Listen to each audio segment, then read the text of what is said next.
시간이라는 제목입니다. 오늘도 새벽 강해를 하면서 하나님 말씀을 읽겠습니다. 하나님 말씀을 우리가 함께 읽을 때 하나님이 우리에게 감동을 주시기를 바랍니다. 5장에서 바울은 복음의 근본 의도인 화목을 언급했습니다. 화목케 하는 직책을 받았다라고 말했습니다.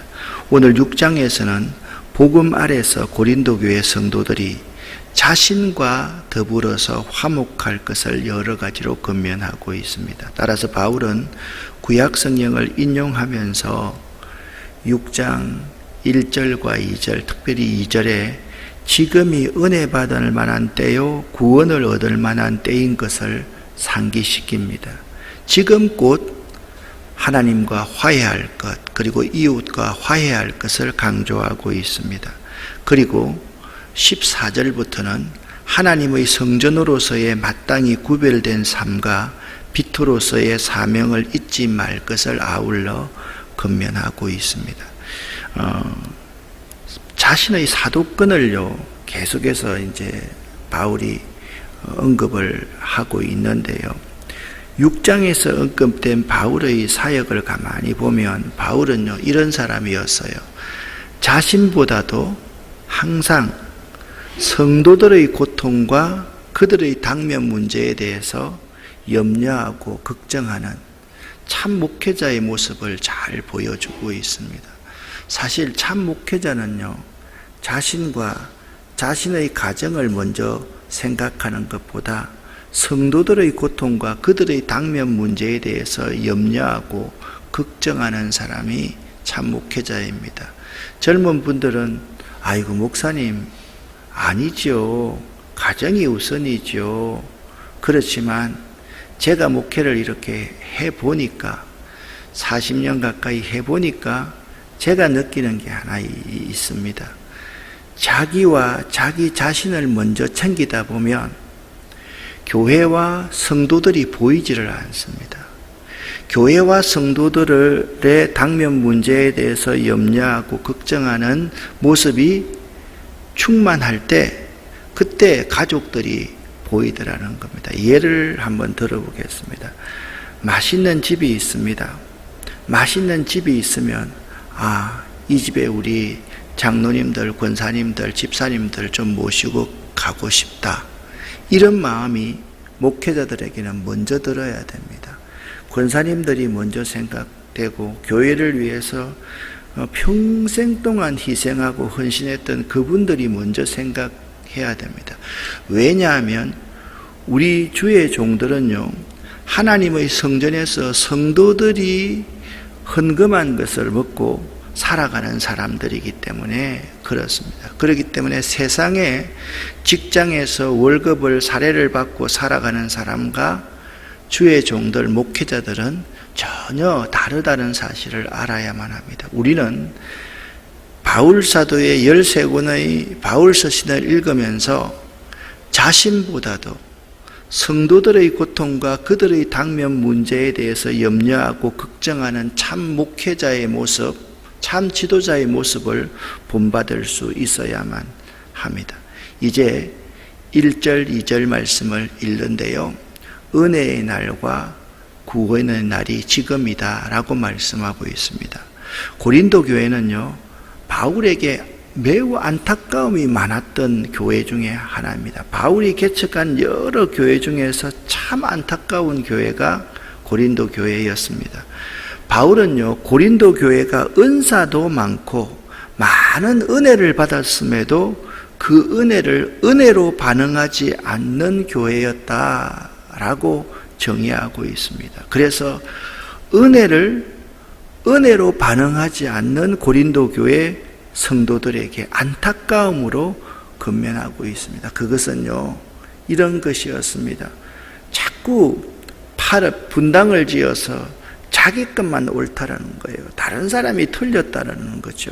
내 은혜만 대단하고 저 사람의 은혜는 대수롭지 않다는 그러한 비교의식, 당파의식, 그것 때문에 참 고린도 교회는 은혜를 은혜로 반응하지 않는 교회였습니다. 1절 말씀을 여러분과 제가 함께 읽어보겠습니다. 우리가 하나님과 함께 일하는 자로서 너희를 권하노니 하나님의 은혜를 헛되이 받지 말라. 아멘. 여러분에게 먼저 묻습니다. 여러분은 하나님과 함께 일하는 자입니까? 우리가 하나님과 함께 일하는 자로서 여러분을 권면합니다 라고 바울은 시작하고 있습니다.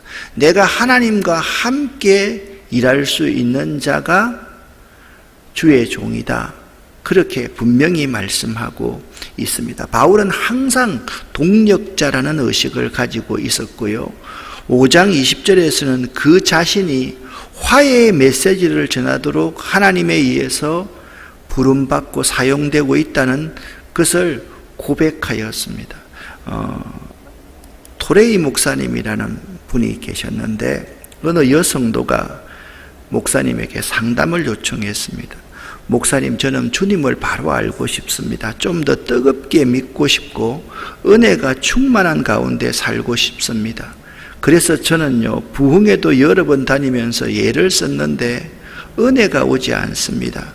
뜨거운 은혜 속에서 살아야 되겠는데 제가 어떻게 하면 좋겠습니까? 라고 목사님에게 상담을 하자 목사님께서 이렇게 기도하십시오.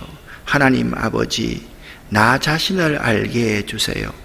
자신을 똑바로 알게 해주세요.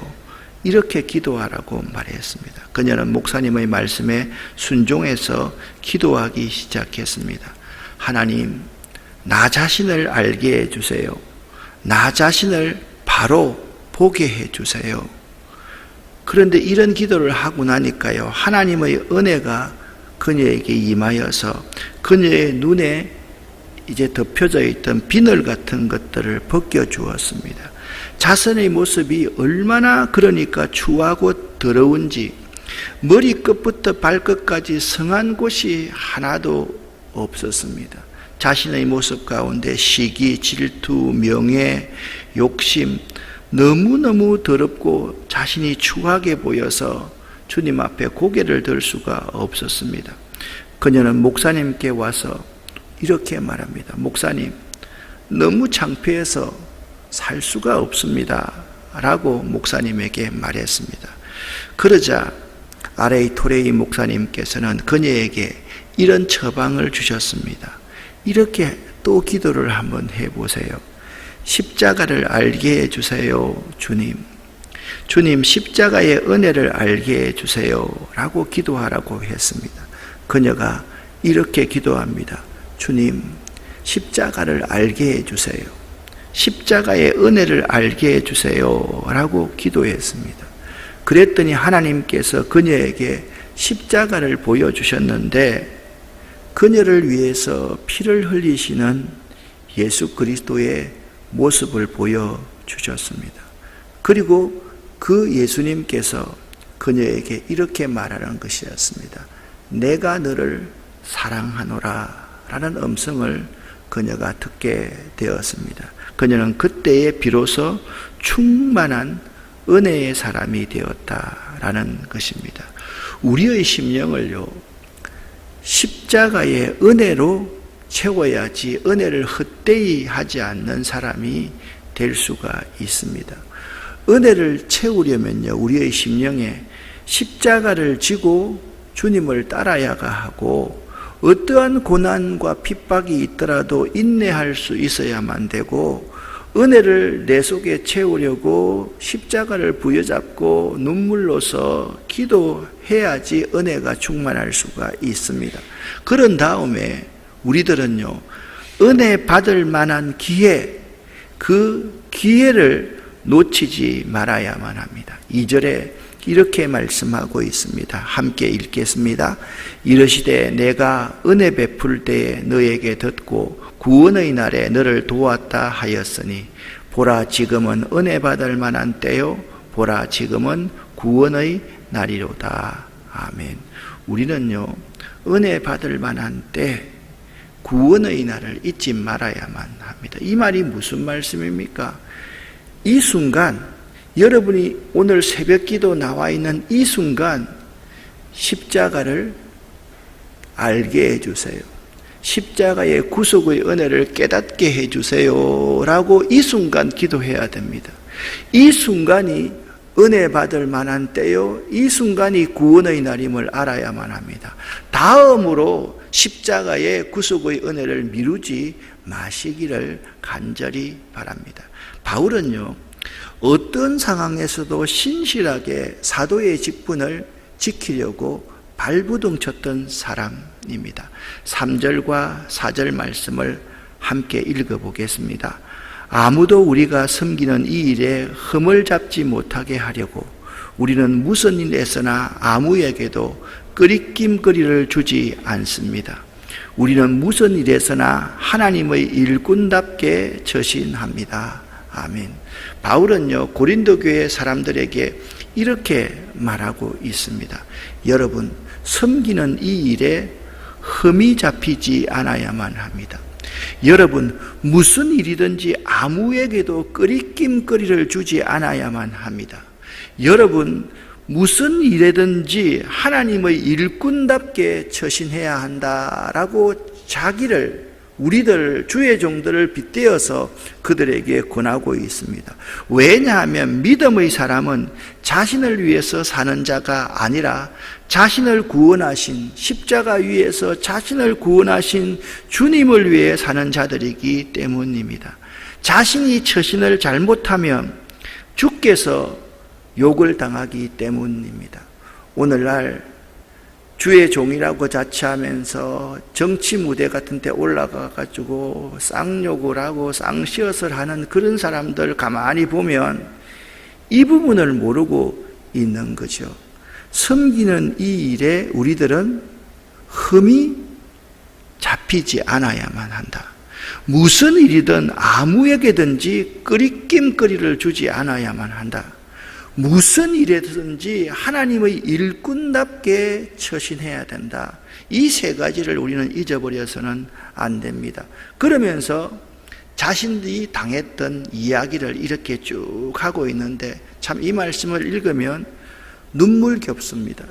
우리는 많이 참으면서 환난과 궁핍과 공경과 매맞음과 옥에갇힘과 난동과 수고와 잠을 자지 못함과 굶주림을 겪습니다. 지금 말입니다.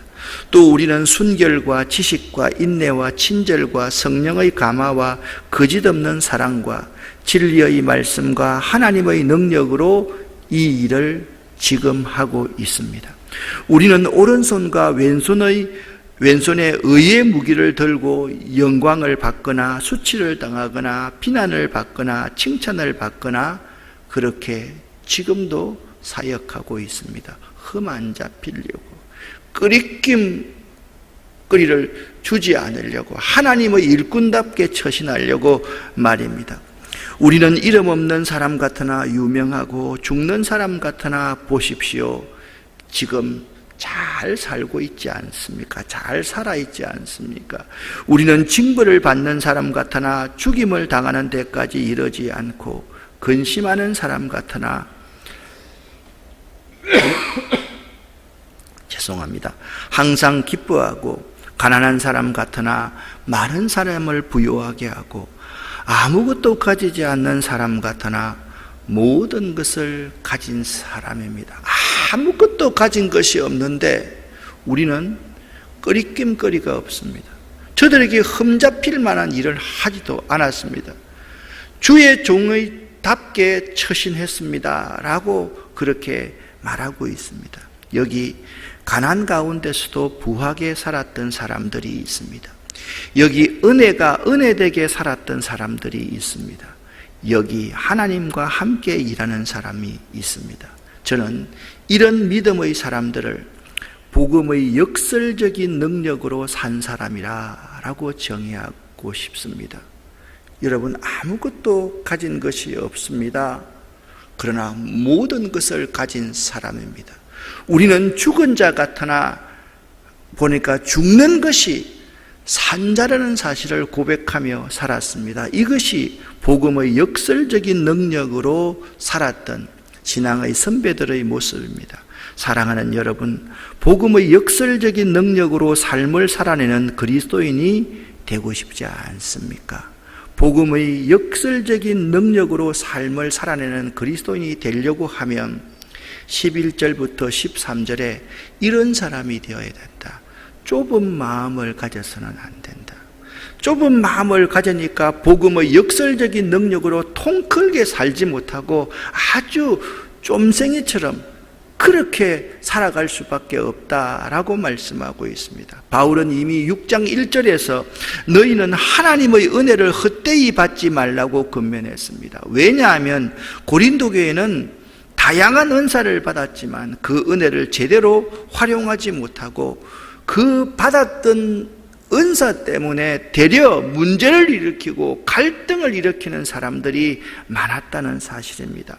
은사가 사랑의 동기에서 사용되지 못하고 교회의 권덕을 위해서 절제하지 못하니 그럴 수밖에 없었던 것이죠.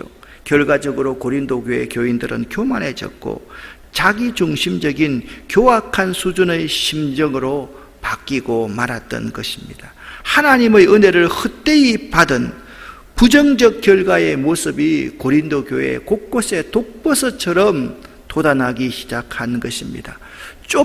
좁은 마음으로 자기 주장, 자기 편만을 고집하면 분란이 일어나게 되어 있습니다. 그래서 사도 바울은 이렇게 말을 합니다. 우리들이 할 일은 좁은 마음을 넓히는 일입니다 라고 권면하고 있습니다. 오늘날 우리 한국교회의 성도들에게 이 말씀은 참 의미 있게 다가와야 된다라고 생각을 합니다. 12절부터 13절까지를 같이 읽어보겠습니다. 고린도 사람 여러분, 우리는 여러분에게 숨김없이 말하였습니다. 우리는 마음을 넓혀 놓았습니다. 우리가 여러분을 옹졸하게 만드는 것이 아니라 여러분의 마음이 옹졸한 것입니다. 나는 자녀들을 타이르듯이 말합니다. 보답하는 셈으로 여러분도 마음을 넓히십시오. 아멘. 이제 바울은 아버지와 같이 그들을 용납하며 혼내키지 않고 이제는 타이릅니다. 마음의 문을 열기를 권합니다. 각자 닫고 있는 좁은 마음의 문을 열고 은혜의 자리로 나아오라고 고린도 교인들을 초청하고 있습니다. 이 말씀을 이렇게 의역해 볼 수가 있겠습니다. 내가 관대함을 가지고 너희를 향하여 우리의 입이 열리고 마음이 열렸으니 우리가 너희에게 마음을 닫은 것이 아니고 여러분이 우리에게 마음을 닫은 것이라. 내가 부모의 심정으로 말하노니 그동안 받은 은혜에 보답하는 마음으로라도 너희 마음을 넓히라 라고 말씀을 하고 있습니다. 사랑하는 여러분, 여러분의 마음은 현재 좁습니까? 아니면 넓습니까? 한번 생각해 보기를 바랍니다. 우리가 바리새인과 서기관처럼 아주 좁은 내 시야만을 가지고 다른 사람을 판단하고 정죄하고 있지 않는지를 한번 생각해 보자라는 말입니다. 여러분에게는 그동안의 하나님의 은혜를 보답하는 마음이 있습니까? 없습니까? 내가 받았던 은혜를 생각한다면 내가 이 좁은 마음으로 다른 사람을 판단하고 정죄하는 마음으로, 왜? 여러분, 아까 토레이 목사님에게 자기가 은혜 안에 생활하지 못한다고 상담하던 그 성도를 생각해 보십시오. 마지막에 자기가 십자가를 보면서 발견하는 것이 무엇이었습니까? 자기의 한없이 더럽고 추악한 모습을 발견했습니다. 한없이 더럽고 추악한 내 자신의 모습으로 어떻게 다른 사람을 판단하고 정죄합니까? 그렇지 않지 않습니까? 우리가 하나님의 은혜를 보답하는 양으로 살아가려고 하면 십자가 앞에서 내 모습을, 적나라한 내 모습을 발견할 수 있어야만 합니다. 그런데 13절까지 이 말씀을 하다가 바울은 갑자기요, 전혀 다른 이야기를 꺼냅니다. 믿지 않는 사람과는 함께 멍에를 매지 말라라고 그렇게 권면하고 있다라는 것입니다. 도대체 무슨 말일까요? 팔레스틴 지방에는 우리와는 달리 우리는 한 마리의 소를 가지고 일을 하지 않습니까? 그 팔레스틴 지방에는요, 2마리 소가 한 조가 되어서 일을 합니다. 2마리 소가 만약 멍에를 같이 맨다고 하면 좋든 싫든 함께 행동해야 할 것이고 한 목적과 한 방향으로 가야만 합니다. 그렇다면 도대체 멍에는 고린도 교회 성도들에게 무엇을 의미할까요? 14절부터 16절까지를 함께 읽어보겠습니다. 믿지 않는 사람들과 멍에를 함께 매지 마십시오. 정의와 불의가 어떻게 짝하며 빛과 어두움이 어떻게 사귈 수 있겠습니까? 그리스도와 벨리알이 어떻게 화합하며 믿는 자가 믿지 않는 자와 더불어 함께 차지할 몫이 무엇이며 하나님의 성전과 우상이 어떻게 일치하겠습니까? 우리는 살아계신 하나님의 성전입니다. 그것은 하나님께서 말씀하신 바와 같습니다. 내가 그들 가운데 살며 그들 가운데로 다닐 것이다. 나는 그들의 하나님이 되고 그들은 내 백성이 될 것이다. 아멘. 15절에 의하면 사도 바울이 경계하는 것은, 즉 멍에를 함께 매지 말라는 것은 대단히 영적인 것을 의미한다는 것을 알 수가 있습니다. 그리스도와 사단의 두목 벨리알이 조화되는 일이 있어서는 안 된다라는 것입니다. 왜냐하면 그리스도인들은 하나님의 성전이기 때문에 그렇습니다. 그리스도인이 하나님의 성전이라는 것은 그리스도인 안에 그리스도가 거하기 때문에 이 성전을 우상으로 더럽혀서는 안 되기 때문이다 라고 말씀하고 있습니다. 바울이 고린도 교회에 강조하고 있는 것은 그들의 삶이 죄된 삶이 되어서는 안 된다라는 것입니다. 그래서 풀 바네트라는 신학자는 이렇게 말했습니다. 지금 사도 바울이 분명히 금하고 있는 것은 믿는 자가 신전 예배에 구체적으로도 전문적으로 참여해서는 안 된다, 그 사실을 강조하고 있다라고 말했습니다. 이미 고린도전서 3장 16절 17절에 사도 바울은 이렇게 고린도 교인들에게 권면했습니다. 함께 읽어보겠습니다. 너희는 너희가 하나님의 성전인 것과 하나님의 성령이 너희 안에 계시는 것을 알지 못하느냐? 누구든지 하나님의 성전을 더럽히면 하나님이 그 사람을 멸하시리라. 하나님의 성전은 거룩하니 너희도 거룩하니라. 그러하니라. 아멘. 너희가 하나님의 성전이다. 하나님의 성전은 거룩하니 너희도 거룩해야 한다라고 말씀하고 있습니다. 오늘 6장 16절에 보니까 하나님의 성전과 우상이 어찌 일치하겠습니까? 우리는 살아계신 하나님의 성전입니다 라고 16절에 말했지 않습니까? 그것은 하나님이 말씀하신 바와 같습니다. 내가 그들 가운데 살며 그들 가운데로 다닐 것이다. 나는 그들의 하나님이 되고 그들은 내 백성이 될 것이다. 왜 이런 말을 한지 아시지 않겠습니까? 17절 18절을 읽어보면 오늘 결론으로 이렇게 말씀하고 있습니다. 함께 읽습니다. 그러므로 너희는 그들 가운데서 나오너라. 그들과 떨어져라. 부정한 것을 만지지 말아라. 나 주가 말한다. 그리하면 내가 너희를 영접할 것이다. 그리하여 나는 너희의 아버지가 되고 너희는 내 자녀가 될 것이다. 나 전능한 주가 말한다. 사랑하는 여러분, 우리들이 하나님의 성전임을 잊지 마시고 모든 일을 함에 있어서 끄리낌이 없어야 됩니다. 책 잡히지 않아야만 합니다. 하나님의 사람답게 행동해야만 합니다. 그걸 잊어버리고 살면 하나님을 욕되게 하는 자다. 꼭 이 새벽에 기억할 수 있기를 예수 이름으로 간절히 축원합니다. 기도하겠습니다. 살아계신 하나님 아버지, 보라, 지금이 은혜 받을 만한 때요, 지금이 구원의 날이다 말씀하셨습니다. 하나님, 십자가를 보여주십시오. 십자가를 깨닫게 해주십시오. 십자가의 은혜를 깨달아 알게 해주십시오. 그렇게 저희가 기도해서 하나님의 십자가 위에서의 예수로 말미암은 구속의 은혜를 깨달아 알기를 원합니다. 얼마나 우리들이 죄 많은 존재인지, 모순이 많은 존재인지, 내가 그런 존재인지를 깨달을 수 있게 도와주셔서 하나님의 은혜를 헛되이 하는 자 되지 않도록 도와주시옵소서. 우리가 하나님의 성전임을 잊지 않아서 세상 사람들에게 끄리낌이 되고 손가락질 당하고 하나님의 자녀답게 살지 못하는 모습 보이지 않도록 도와주시옵소서.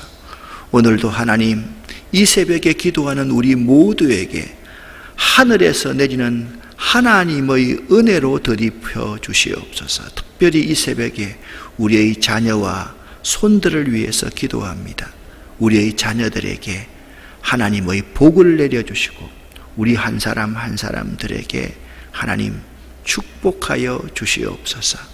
우리 장량배 장로님 많이 회복시켜 주셔서 감사합니다. 이제 걸어 다니실 수 있도록 하나님께서 축복하여 주시고, 특별히 아버지 하나님, 우리 김경자 A 권사님을 축복하시고 우리 김유경 집사를 축복하여 주셔서 그분들에게 이 새벽 온전한 회복을 허락하여 주시고, 사랑하는 귀한 아들이 오늘 모든 질병의 이제 결과를 보러 갑니다. 하나님, 그 아들에게도 하나님 치유의 광선을 발하여 주시옵소서. 예수 그리스도 이름으로 축복하옵고 간절히 기도 올립니다. 아멘.